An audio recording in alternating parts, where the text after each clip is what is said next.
Hello, welcome back to Cracking the Cryptic, where today I need to do a bit of a mea culpa. This was the puzzle yesterday, and this was a certain point that we reached in the puzzle. And I referred to this cell here and talked about uniqueness. And it's a subject that I'm very familiar with, having done an awful lot of these videos over the last couple of years.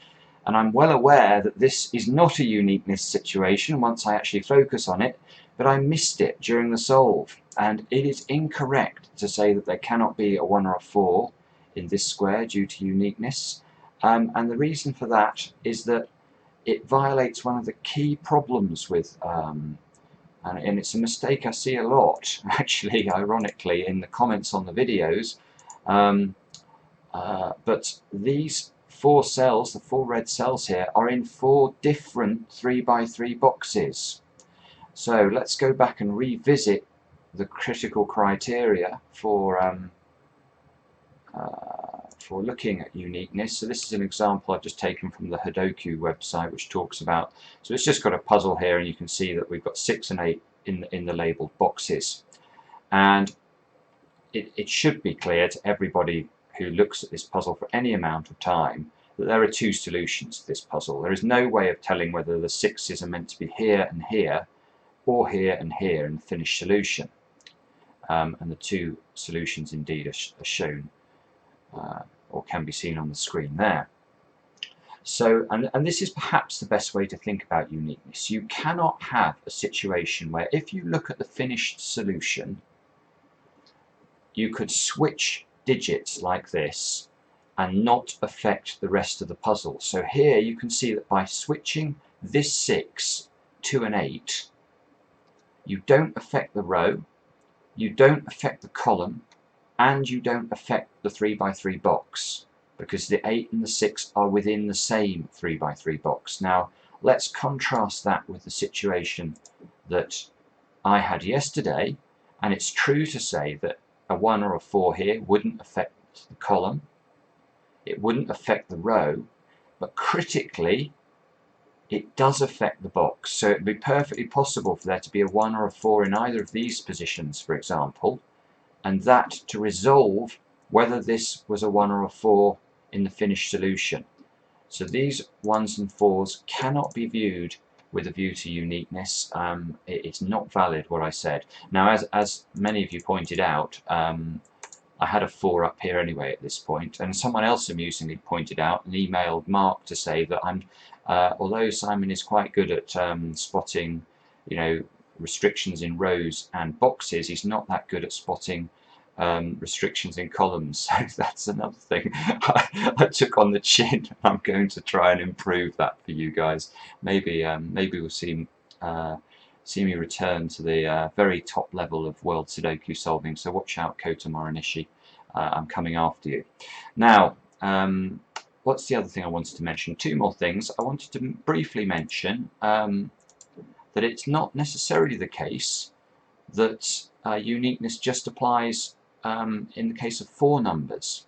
And Kyle Corbin sent me this great example, which is an example of 6 numbers having a uniqueness problem, but the 6 numbers critically here are appearing in 3 different 3x3 boxes. So let's have a look at how this works quickly. You can see in this column we have a 2-5 pair, in this column we have a 5-9 pair. And if we look at column 5, you can see that the 2 is restricted to one of these 2 positions. Now what we can say with certainty in this situation is that it's impossible for there to be a 9 in either of these cells in the finished solution. And Kyle's put in some an explanation of that, so you do pause the video if you can't see why that is the case. But we can also, I think about this from the point of view of what I mentioned before, which is that if it's possible to change a digit and switch a digit to a different cell and it not affect anything other than these restricted number of cells, then there is a uniqueness problem. And here you can see that if we have a 9 here or a 9 here in the finished solution, then simply by switching the 2 or the 5 up or down, only these 6 cells change. The rows don't change, the columns don't change, and the boxes don't change, and that's the critical thing. So that's another, it's a very cute example of uniqueness and how it can be applied in more situations. Now, I was thinking about how to make this up to you. I mean, the rest of my solve yesterday wasn't bad, but I'm hoping that you can forgive me the oversight during a live solve. And oh, do you get a bit of feedback as well? I'd be interested to hear. As you guys know, I solve all of these puzzles live. They are one-take solutions unless the kids scream during the solve. Now, obviously, what we could do is do a more sort of staggered approach where we heavily edit videos and we don't do them as a single solve, and therefore what you'd be watching on screen is it's a perfect solve of a puzzle.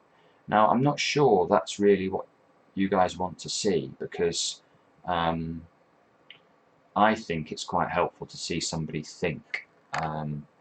Now, let me know whether you'd like to see more heavily edited, shorter videos, because we can certainly do that. That's easy enough. Anyway, I was going to come on to my penance, or your penance, or my challenge to you, which is going to be a... which puzzle was it I wanted to show you? Hang on a sec.